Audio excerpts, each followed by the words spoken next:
नमस्कार, मी पल्लवी सेनगावकर. आपण पाहत आहात सण माय मराठी न्यूज लाईव्ह.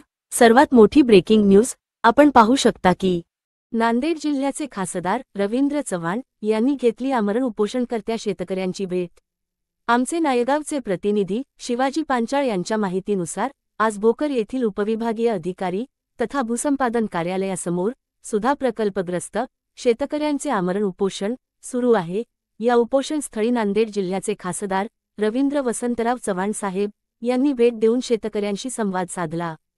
शेतकऱ्यांच्या न्याय हक्काच्या मागण्या रास्त असून त्यांना तातडीने न्याय मिळाला पाहिजे असे मत खासदार चव्हाण यांनी व्यक्त केले. त्यांनी उपोषणकर्त्यांना पूर्ण पाठिंबा देत त्यांच्या मागण्यांसाठी आपण प्रशासनाकडे पाठपुरावा करणार असल्याचे आश्वासन दिले.